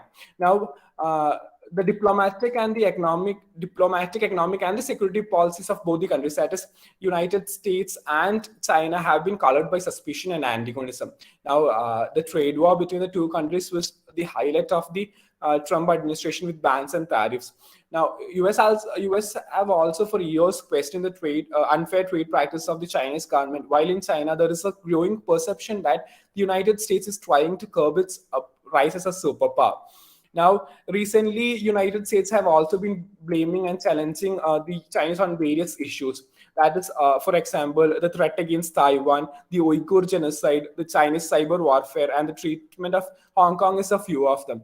Now, the American administration have called for a diplomatic boycott of the Winter Olympics happening this year in 2022, and Australia, United Kingdom, and other Western countries have also followed this suit. This comes as a huge blow to the Chinese administration, and it has to be seen whether they can change the international opinion before the start of the games. Now, coming to the second hindrance, that is the declining population. Now, China has been able to show significant development and superiority in the economic sphere in the last 2 or 3 decades, owing to a large working population and the government policies. But the recent statistics show that there is an inception of decline in the Chinese population and working age group. In 2020, China recorded a fertility rate of just 1.3, which is one of the lowest in the world. And only 12 million babies were born in 2020, which is down from 14.65 million in 2019. Now, the one-child policy of the Chinese government have been really efficient, but it has to be seen whether the incentives that they are giving will be able to increase the fertility rate and thereby the population in order to support the growing economy. Now, the population pyramid of the China has started to move from an expansive pyramid to a constricted pyramid or a declining population. Now, that would mean that along with the Chinese economic expansion, it will increase the cost of living and property costs in the country. Thereby, it will also increase the pressure on young couples to decide against having a child, let alone a 2 children or 3 children. Now, the declining population will also lead to an increased burden on the workforce and therefore on the economy. Now, more resources will have to be allocated for the care of the elderly, which will take a toll on the budget. The declining population can also create problems beyond the Chinese borders, as the country, as China has been one of the most important driving factors of the world economy since the financial crisis from 2007 to 2009. Having companies across the globe and goods and commodities in Europe and United States will mean that a looming economic crisis in China will affect other countries as well. Now, the aging population and the increased burden on the labor force has led to a shift from one-child policy to two-child policy, and recently to a three-child policy. The government is trying to counteract against the one-child policy it followed for years, and so as to increase the population and continue in its run to be a Godwin, please conclude the session. yeah, I am almost done. Okay, to continue its run to become the world power, and that is an economic, political, and diplomatic power to be reckoned with. Now, for the conclusion, the Chinese rights in the region have been viewed differently by different countries with respect to their national interests. The relationship between US and China have been termed as a new Cold War by some scholars due to their ideological differences and trade practice. So I think it's imperative for the international sphere to have a balance in the power equation so as to maintain peace and stability in the region as well as in the world. So with the emergence of Taliban rule and the withdrawal of American troops, there have also been a rise of new variables and the factors of geopolitics in the area. The actors of international sphere and the countries in South Asian region, especially China, are playing an important politics in the area. I think a professor before me also explained about the emergence of Taliban and how it is affecting countries in the South Asian region. Now, India's policy of multi-alignment may help to survive the existing condition, but the region has become a key zone for the international community. Any changes in the existing status quo in the relationship between the countries can hamper peace and security. So I think it's a high time for dialogue and diplomacy to find its importance in such scenarios, and peaceful resolution of the conflicts have to be the main aim of the countries in the region. That's about my paper. Thank you. Thank you, Godwin, for your wonderful presentation. And I would like to invite Hilal Ahmed Naik and Ajaz Ahmed Dhar, Department of International Relations and Politics, Central University of Kerala, to present on the topic, String of Pearls and Necklace of Diamonds, a Critical Analysis. Over to you.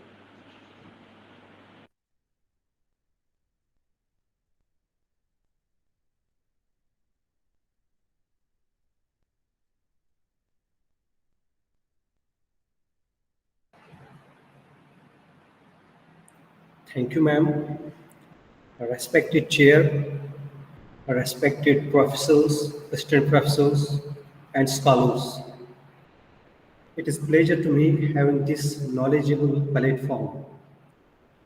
Myself, Hilal Ahmed Naik, going to present the paper String of Pearls and Necklace of Diamond, a critical analysis.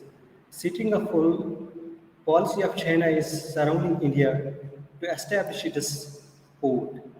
China's analysts are saying that these ports have commercial use, but analysts from Indian side are saying these could be changed to naval facilities when a conflict arises between China and India in future. String of Pearls is a port facility that China is building in Indian Ocean region countries. Bose Alan Hamilton in 2004, a research scholar used the term String of Pearls hypothesis in which he says that China is bargaining its oceanic infrastructure in Indian Ocean region countries. China has made Gawarda port from the western side. She has made Myanmar a port from the eastern side is the main concern of India. In Sri Lanka, China had invested in Hambantota port, already have taken on lease for 99 years. In Bangladesh, Chattangang port, China has made. Marawa Atoll in Maldives, they are going to build submarine port. China is linking a railway between Khartoum, the capital of Sudan, and the port of Sudan. China is also have made agreement between Tanzania and are going to build Bagamoyo port. In order to counter this strategy, our policy means India's policy is necklace of diamond strategy is to counterbalance of the Chinese string of pearl strategy and debt trap policy in Indian Ocean region. China is increasing its food status in the Indian Ocean region through Belt and Road Initiative and debt trap policy. India started necklace of diamond strategy to garland China. India is improving its relation with neighboring states, trying to get placed in a critical choke points to counter China and make naval base. Already India have made some grounds are Changi Naval in Singapore. In 2008, Prime Minister of India signed an agreement with Singapore. This agreement has given access to India Navy to use base to refuel and rearm its ships while sailing in South China Sea.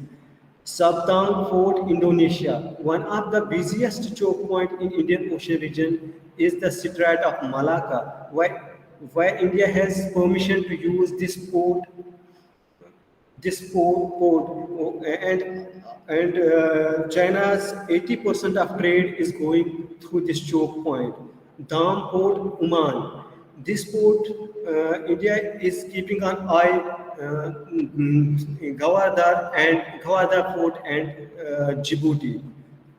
Assumption Port, Seychelles.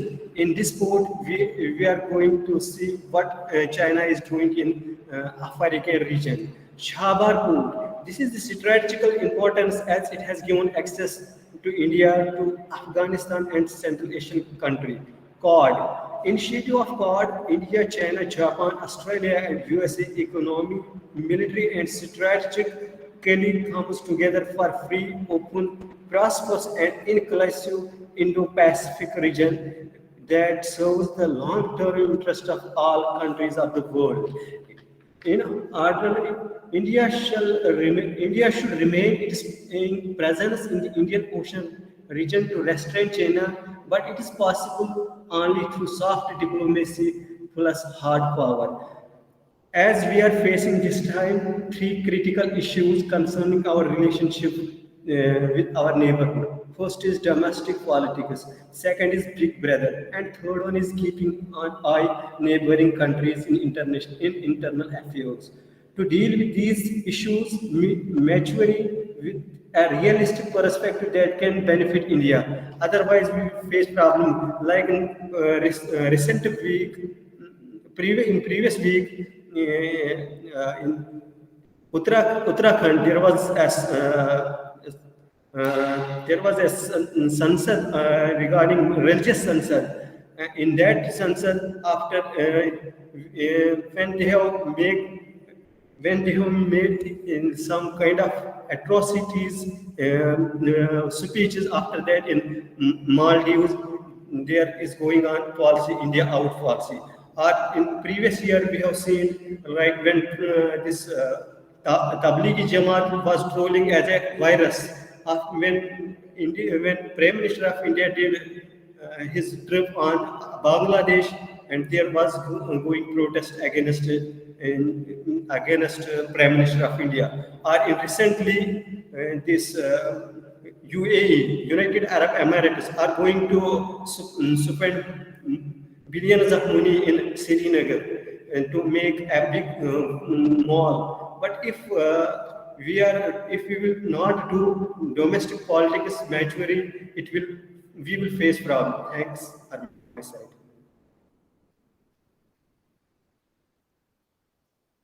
Thank you for my side. If you have any question, then I can answer. Thank you. And I would like to invite the next presentation. Hakim Jan Mufakir, Research Scholar, Department of Political Science, University of Kerala, to present on the topic, the rise of China and China-Afghanistan relations. Over to you.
Seems like Hakim is not available in this meeting, and now this session is open for question and answers. And if you have any questions, please comment in the chat box or ask it directly. Over to you, Josukutty sir.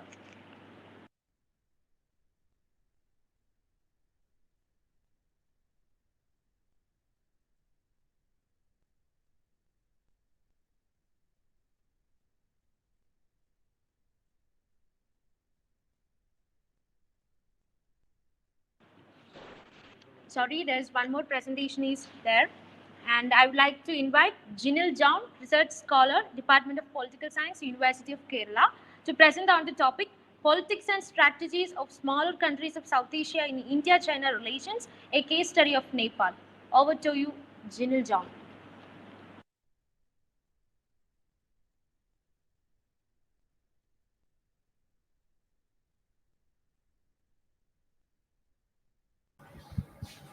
Hello? Yes. It's audible. Can you hear me? Hello? Hello? Yes, it's visible and audible now. Okay. I would like to present my topic, the politics and strategies of Nepal, an assessment of China's rise in South Asia. I am sure that you all are tired of by hearing the China, but fortunately or unfortunately, we cannot exclude China from our international politics we cannot exclude China because China is so powerful in nowadays in the 21st century. So we cannot exclude China. We cannot conduct at least a topic without adding China. That's I think that's why I am also presenting the topic politics and strategies of Nepal, an assessment on China's rise in South Asia. At present, China has become a significant economic partner to the countries in South Asia, forging particularly strong ties with the smaller states through trade, diplomacy, aid, and investment. Because as we all know, China is increasing their. Some of the many presenters already spoke about the Chinese growing influence in South Asia. That's such as China is interfering in South Asia through their trade, diplomacy, aid, and investment. That are the strategies used by China in South Asia. Because smaller South Asian countries are eagerly welcoming China diplomatically and economically in order to counter influence India and US. Because you all know that India's leverage in South Asia is predominant, and China also eager to increase their presence in South Asia. That's why some South Asian countries fear India and USA, their influence in India, and they fear the India's influence in South Asia. That's why some smaller South Asian countries are welcoming China diplomatically and economically in order to counter the influence of India and as well as USA. This was explicitly revealed through the strong support to China by these nations, together with the Pakistan, to the application of China for the observer status in SAARC. We all know that India refused to accept the China as the SAARC member in many times, but due to the pressure from other South Asian countries, the smaller South Asian countries, China got the observer status in SAARC through the smaller South Asian countries' support.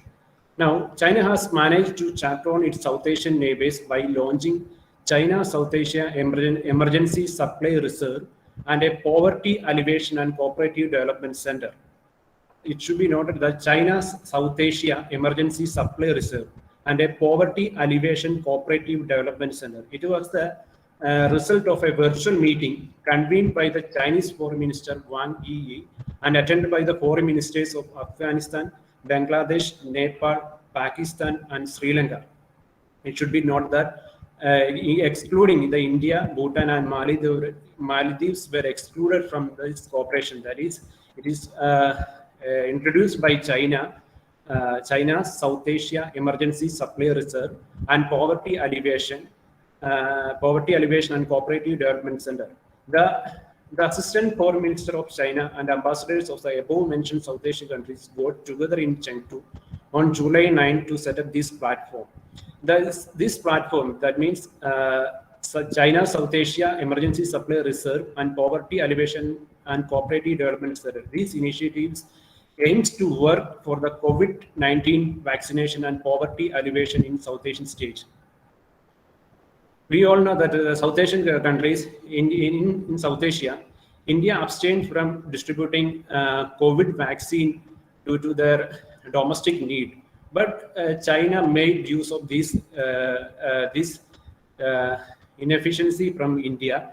Then they supplied plenty of vaccines to these South Asian countries through these initiatives. Among the South Asian countries, Nepal has adopted asymmetrical strategies to extract resources from their larger neighbors, India and China, who were aspiring to the leading state in the international system and making use of their strategic location for this purpose. We all know that Nepal is we all know that China is a landlocked country and a sandwiched country between Nepal and China.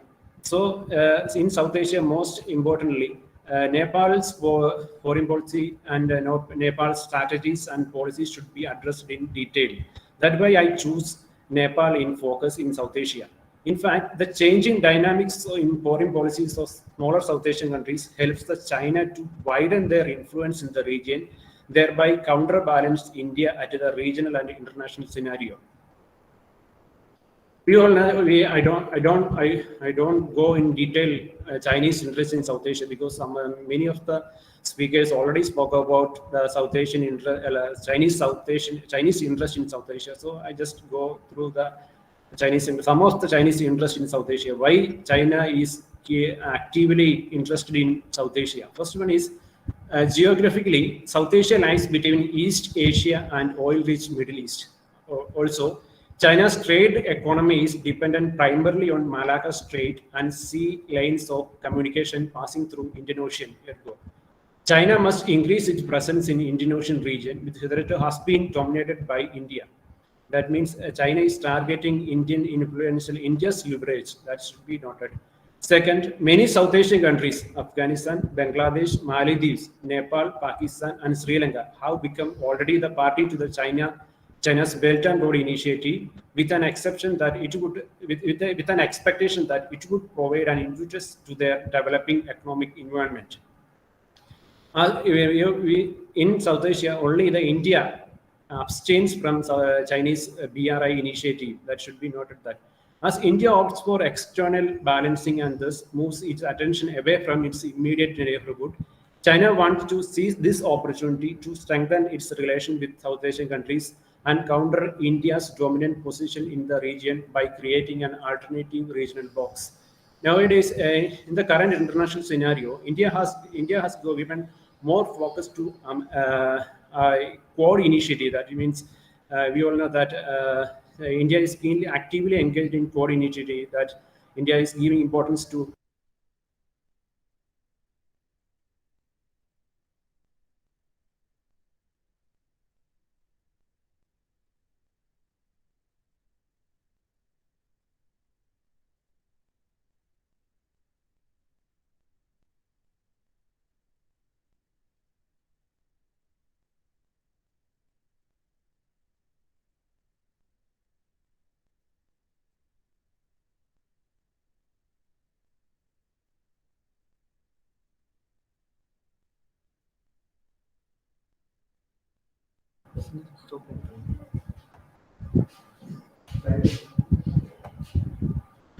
Can you hear me?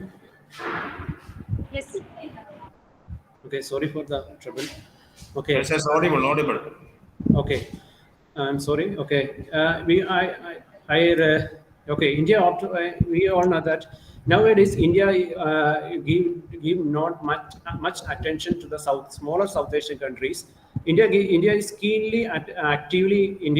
actively engaging with USA, USA, Japan, Australia, in order to counter the China through the Quad initiative, that this gap is filled by China in South Asia, because India's attention in South Asia was reduced, but this gap was now China wants to seize this opportunity to strengthen its relation with the South Asian countries and counter India's dominant position in the region by creating an alternative regional blocks.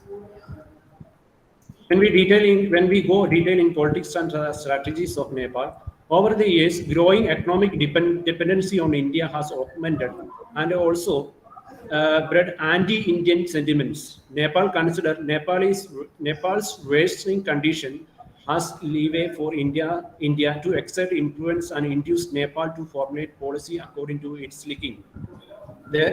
Some of the speakers already spoken about the anti-Indian sentiments prevailing in Nepal. That is very through the India.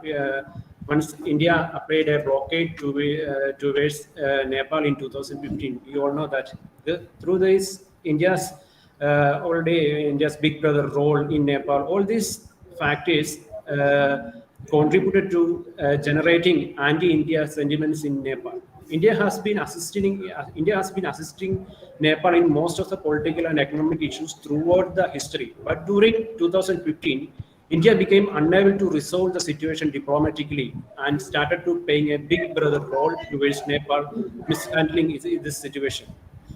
Unable to bring new sophistication to the diplomacy, Indian government imposed an unofficial economic blockade over the Nepal. It consequently drove Nepal off its major regional rival China. This economical blockade paved the way to increase the Chinese leverage in Nepal. When we look at the Chinese foreign policy in detail, Nepal's foreign pro-China policy began with King Mahendra and was continued in successive regimes. But the Maoist regime in Nepal openly invited China to balance India's excessive role in Nepal. First country that Pushpakamal Dahal Prachanda visited after being sworn in Prime Minister was China. It was lasted for 5 days. And also, it should be noted that he was invited to attend the closing ceremony of the Olympic Games in 2018. It is very important to note that 38 official Chinese delegations visited Nepal during Prime Minister Pushpakamal Dahal Prachanda's term, while the number of delegations from India were about only 1/4 above numbers. President Xi Jinping visit to Nepal on October 12-13, 2019 was the first ever by a Chinese president since 1996. With more than 20 agreements, his visit outlined an ambitious Chinese approach to promote the flagship BRI-funded projects. We should be noted that Nepal is a founding member of AIB and holds the status of dialogue partner. AIB is Asia Infrastructure Development Fund, and it holds the status of dialogue partner in Shanghai Cooperation Organization. Both the countries are also the members of Asia Cooperation Dialogue. China is an observer status of SAARC through the support of Nepal as well as Pakistan. In order to counter China's increased activism in Nepal, India has snatched up its support for Kathmandu by pledging more economic assistance along with the fraudulent visit to each other's capital by Indian leaders and Nepalese politicians. But it should be noted that nowadays India is late because China's activism in Nepal is already crossed India's influence, so that Chinese influence is in Nepal is increasing day by day. Now China is the largest FDI, foreign direct investment in Nepal. China, because around 90% of the FDI in Nepal is by China. In the past 10 years, bilateral trade grew tremendously from 2016 to 2016-17.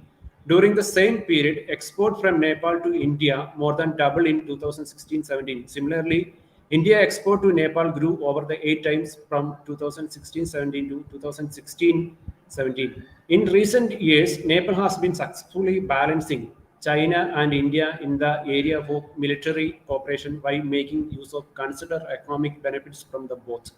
The main strategies of Nepal nowadays is to balance China and India in the area of military cooperation while making use of considerable economic benefits from the both. That should be noted that China is and Nepal is nowhere nowadays in the recent international scenario. Nepal is not ready to mingle with any in order to make any alliance with China nor Nepal. That's their strategy they are following nowadays. It was evidently proved through the Nepal's attempt to remain neutral during the Doklam crisis in November 2017. And in 2000, when India, China, there was a crisis in Doklam. Then when there was a crisis occurred in 2007 about Doklam crisis, Nepal did not show any, did not make any comments on that issue. Nepal they abstained from the issue and they did not make any comments. That means they are not ready to ready to please any of the countries, any of Nepal nor any of the country, India nor China. Newly introduced to constitutional amendment bill of Nepali parliament to incorporate Indian territories of Deep Lake and Kalapani, Limpiadura as its own, and its strong objection to Kailasha Manasarova Road by the government of India shows that Nepal is keen in protecting their strategic interests while retaining its ties with India. The prompt behind this Nepal movement is based on their assumption that India fears the intrusion of China into Nepal, and India will take all the efforts to avoid China from the Nepal. Nowadays, the main point of my presentation is that Nepal is trying to make use of. Time is up. Conclude. Okay, sir, I am concluding. Nepal is trying to make use of the rivalry in between Nepal and India and China. That way, they are making use of the benefits from both the countries at the same time without allying with any of the countries. Okay, thank you. Okay, thank you, Jindal John, for your wonderful presentation. And Hakim is joined now, so we are entering to the last presentation of this session. So I would like to invite Hakim Jan Mufakir, research scholar, Department of Political Science, University of Kerala, presenting on the topic, the rise of China and China-Afghanistan relations. Over to you, Hakim.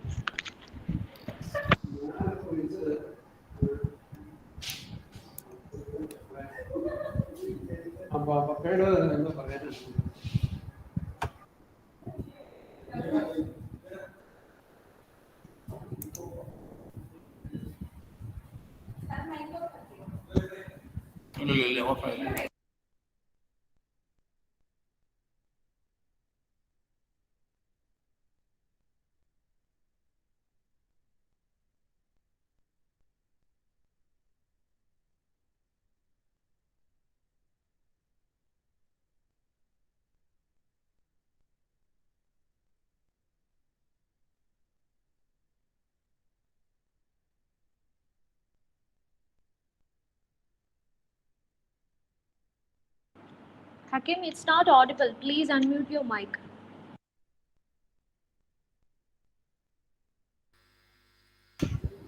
Hakim, you are not audible. Unmute. Okay, unmute your mic. Joint. Now it's okay? Now audible. Okay, you can go ahead. Okay. Hello, everybody. Thank you very much. I'm going to focus on the Afghanistan-China relations. I hope it will help understand the China more deeply. The basic purpose of my presentation is to explore factors driving the motivation and the ties. And another important aspect is to address questions and the multifaceted involvement between the two countries. Before I get into the major part of the discussion, I would like to give you a brief historical perspective and review. In the introductory part, the main and outstanding issues are Both nations formally established diplomatic relations in 1955. And another point is both for the first time, the prime ministerial visits exchanged between the two countries. As a result of diplomatic efforts, both sides came to a common understanding. The ties between the two sides have been strengthened, and this led to two important treaties. Number one, Friendship and Non-Aggression Treaty in 1960. The second treaty was Border Settlement Treaty in 1963. Finally, I just want to give you with a brief about the conflict background. As you all know, that Afghanistan has experienced major political and security transitions over the past 43 years. So this also had implications on the on the China-Afghanistan relations, as well as the US relations with regards to China. When Soviet in 1978 invaded Afghanistan, China was supportive to US and strongly condemned the attack and engaged itself and secretly along with its close ally Pakistan by supporting and providing ammunition to the Afghan groups and Mujahideen. So finally, after the withdrawal of Soviet forces from Afghanistan, this defeat was a major achievement for the China. After the withdrawal of Soviet invasion, China disengaged from Afghanistan. Following this invasion, civil wars and the Taliban regime came to powers, which were not officially recognized by China. The ties were suspended until 2001. And finally, the most interesting part is US NATO occupation in Afghanistan. The response of China to US NATO was from two perspectives. On the one hand, from the positive perception, it welcomed and US led occupation due to political and security reasons of Xinjiang province as well as the regional security. On the other hand, China did not join any exercises under US dominance because of the competitions, international competition with Russia. Also, a proposal was given by NATO forces to China to give them air forces and intelligence support, but it was denied. So to conclude, within these great power rivalries, America had leadership role. China was a major player along with Pakistan. So I have studied these questions and I have included in the 4 functional areas. But the location, strategic location of Afghanistan is also a key dimension because it has a close proximity with China. Afghanistan enjoys a good strategic position. It has close borders with Iran, Turkmenistan, Uzbekistan, with 6 countries. So it plays a transit hub for China. In addition to this, Afghanistan is a landlocked country which has no direct access to seas. China also has a 76 kilometer border with Afghanistan. The Wakhan corridor, which is an economic corridor, it is a mountainous and narrow area that links Afghanistan with the Kashgar of Xinjiang. I would like to add one point here that Afghanistan, there are 3 major corridors that connects Afghanistan to Central Asia with Europe. From Kazakhstan, China, CPIC 72 billion corridor, and the third one is Wakhan corridor. So in relationships, as you all know, that is discussion of interests. Interests are involved in relationships between the 2 nations. Number 1 objective of China is security and stability. For many reasons, China needs stability for its internal national security. because there are internal groups, for example, East Turkmenistan Islamic movement, which is fighting since long years. They are fighting for their autonomy. Another dimension is in the stability is because China has crucial investments in Pakistan as well as in the other Central Asian countries. The second driving force that drives China's increased interest is the BRI project, and this is a major step that Afghanistan plays a transit hub that connects China with Asia and Afghanistan, Europe through Afghanistan. Also, China is a second world economy, needs natural resources, and as per the estimates of Russian and US Geological Service, Afghanistan worth natural resources worth more than $3 trillion. And the final driver is regional status. China, as you already mentioned, it is a second economy and second is spender of military equipments. So it also demands regional status from Afghanistan to tolerate China as a great national neighbor. These were from the Chinese perspective, but what about the Afghan ambitions and interests? Afghanistan, the economy is mostly an dependent economy, mostly on foreign assistance. So Afghanistan has a great potential of natural resources, which makes only the copper mine of Ainakmis, which will make the worth of 40% of national budget. So the ambition has economic logic that they give a larger role to China to extract resources, build routes, and as well as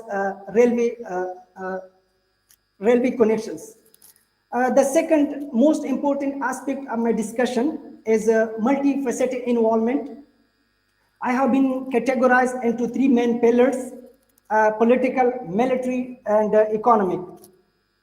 The mechanisms and the steps that were taken in the political aspects, I would like to add one point here. These steps and actions have been taken in the last 2 decades.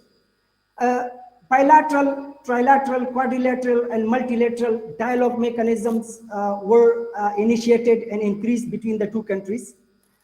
China was also given a key role in the international peace initiative under the UN umbrella. In addition to this, high-level exchanges, including the presidents of Afghanistan, happened during the last 2 decades. Signed many declarations and a series of agreements and good neighborhoods, including the strategic partnership in 2012. We had a very contested election in 2019 in Afghanistan. China was one of the countries that welcomed the election results.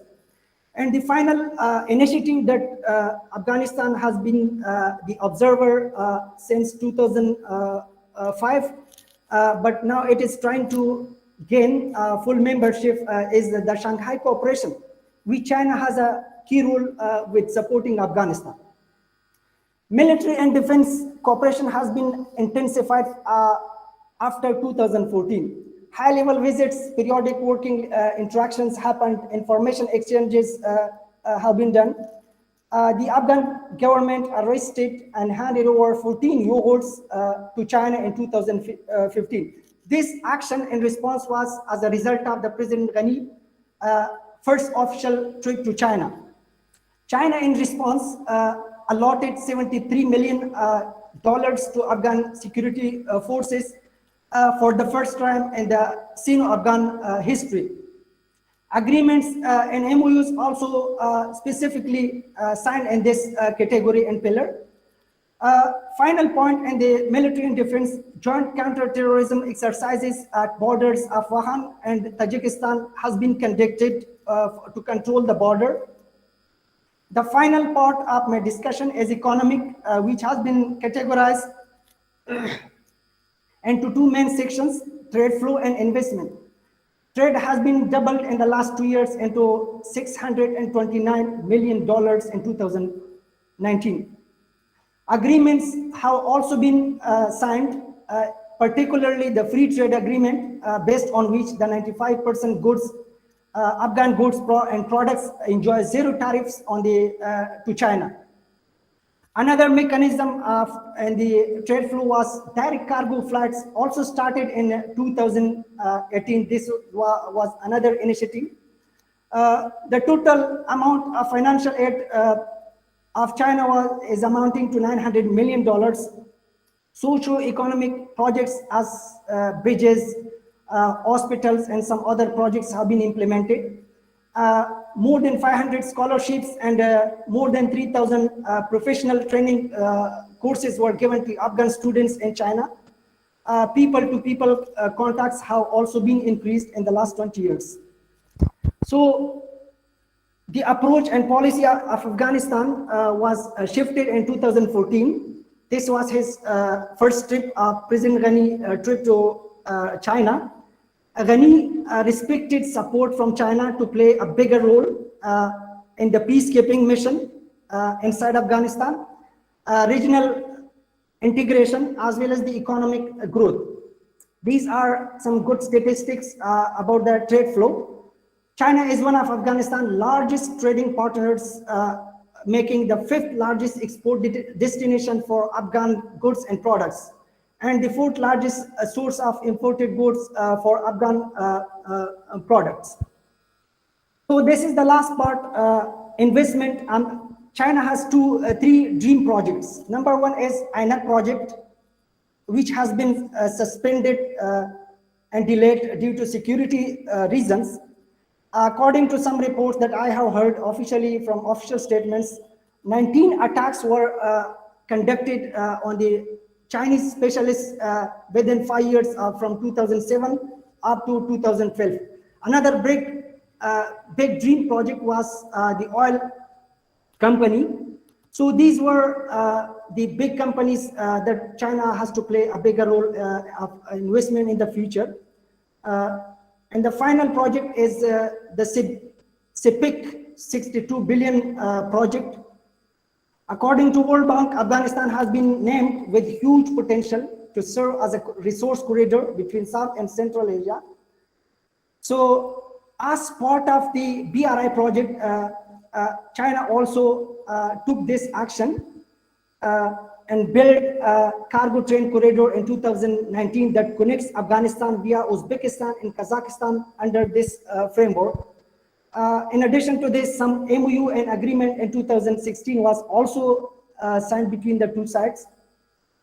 So engagement with the Taliban, I'm not gonna focus more on this. Our colleague has already explained about. So this has already added a new chapter and dimensions of the two nations' ties. So I will conclude with the two major findings. China's non-interference principle in the politics of states. There are some official evidence that they are supporting the resistance groups and Taliban leadership behind the scenes. This is a clear violation of the non-interference principle policy. Afghanistan has economic dependence on China. The previous three governments of Afghanistan confidently engaged China to benefit from ties, as well as reached a common consensus on giving a bigger role for China to play in the future. So with this, I have to finalize. The first recommendation is three mutuals that the two countries has to maintain and consider improving better relations. Number one, mutual respect. Second, mutual sensitivity. And finally, the mutual interest. These are the three identifying factors for improving the relations. Second, to promote stability in Afghanistan, there is a pressing need of China to play a bigger, positive, and constructive role through a regional cooperation mechanism. And finally, the third is three countries, China, Pakistan, Afghanistan, should strengthen political mutual trust, increase exchanges and communication, and develop good neighborhood relationships. China should also continue to play a positive role in improving and developing relations between Afghanistan and Pakistan. So this is a Q&A section. More will come in this section. Thank you for your listening and patience. Thank you, Hakim, for your presentation. And if you have any questions, please comment or ask directly.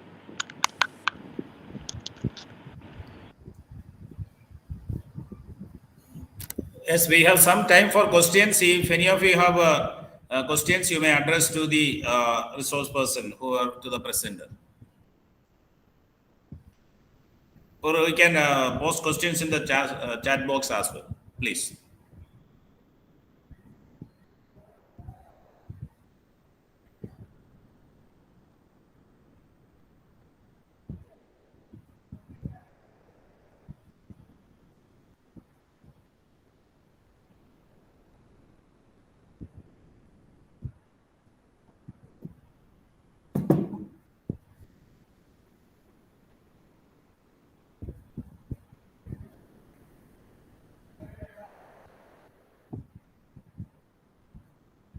I think it is slightly bit late, and so there are no questions, or else you can post questions in the chat box. If there are no questions, we may wind up the session.